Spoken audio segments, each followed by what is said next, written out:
আসসালামু আলাইকুম বন্ধুরা, বিউটি সাকিল চ্যানেলে আপনাদের সবাইকে স্বাগত জানাই। তো বন্ধুরা, আপনারা কেমন আছেন? আশা করি আপনারা ভালো আছেন। তো আমি ফিরে এসেছি আবার একটা রেসিপি নিয়ে। আজকের রেসিপিটি হচ্ছে বিফ মাংসের কোফতা। তার জন্য আমি নিয়ে নিয়েছি 500 পরিমাণ মাংস, 2টো মিডিয়াম সাইজের পেঁয়াজ আর 3টে কাঁচা লঙ্কা। তো বন্ধুরা, আপনাদের কাছে একটাই রিকোয়েস্ট, আমার ভিডিওটা স্কিপ না করে পুরোটা দেখতে থাকবেন।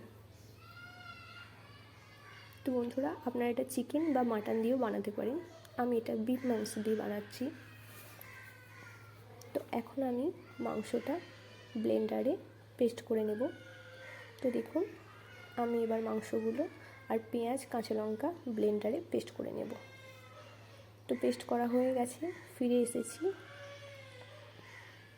দেখুন, সব ব্লেন্ড করা হয়ে গেছে।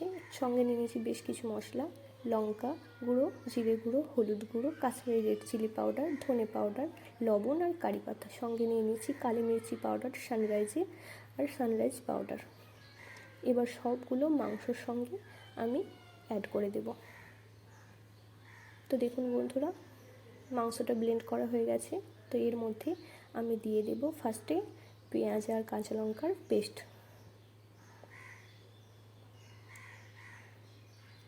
এরপর অ্যাড করে দেব সব মশলাগুলো। এর মধ্যে অ্যাড করে দেব সানরাইজ পাউডার, আর দিয়ে দেব সানরাইজ কালি মির্চি পাউডার, দিয়ে দেব 1 চা চামচ আদা রসুনের পেস্ট, দিয়ে দেব 1/2 চা চামচ গরম মশলা। সবগুলো এবার ভালোভাবে মাখিয়ে নেব একসঙ্গে। তো এইভাবেই সব মশলাগুলো মাংসের সঙ্গে মাখিয়ে নিতে হবে। তো দেখুন, সবটা মাখানো হয়ে গেছে। পেঁয়াজের পেস্টটা দেওয়ার জন্য একটু নরম হয়ে গেছে, তার জন্য নিয়ে নিলাম বেসন। তো আমি এর মধ্যে অ্যাড করে দেব 2 চামচ বেসন। বেসনটা দিলে মাংসটা একটু টাইট হবে, ভালোভাবে কোফতাগুলো বানানো যাবে। তো বেসনটা আমি এটা ভালোভাবে এর সঙ্গে মিশিয়ে নেব। একটু একটু করে মাংস আর বেসন মিশিয়ে নিলাম। তো দেখুন, মেশানো হয়ে গেছে। এর মধ্যে অ্যাড করে দিলাম কুচি করা ধনে পাতা। তো ধনে পাতাগুলো আমি এইভাবে একটু একটু করে দিয়ে দিলাম। এবার মাংসটা আমি ছোট ছোট করে কোফতা বানিয়ে নেব।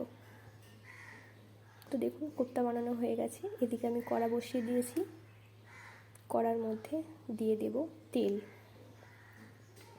তেল গরম হলে এর মধ্যে মাংসের কড়া রাখা কোফতাগুলো দিয়ে দেব। তো আমি একটা একটা করে কোফতাগুলো দিতে থাকলাম।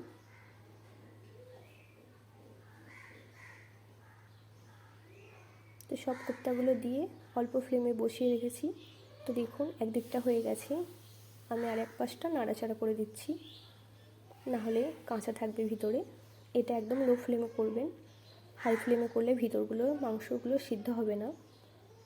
তো এইভাবেই আপনারা বানিয়ে ফেলবেন অল্প সময়ে ঝটপট মাংসের কোফতা। তো এইভাবে আমি পরেরগুলো সব একটু একটু করে ভেজে নেব। তো দেখুন, এইটা আমার একদম হয়ে গেছে। আমি এবার একটা প্লেটে তুলে নেব।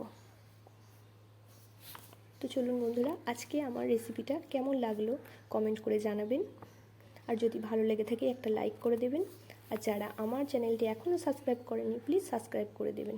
আমি ফিরে আসবো পরের রেসিপি নিয়ে। ততক্ষণ বন্ধুরা, আপনারা ভালো থাকবেন, সুস্থ থাকবেন। আর আমার চ্যানেলটি শেয়ার করবেন, লাইক করবেন, কমেন্ট করবেন। আল্লাহ হাফেজ।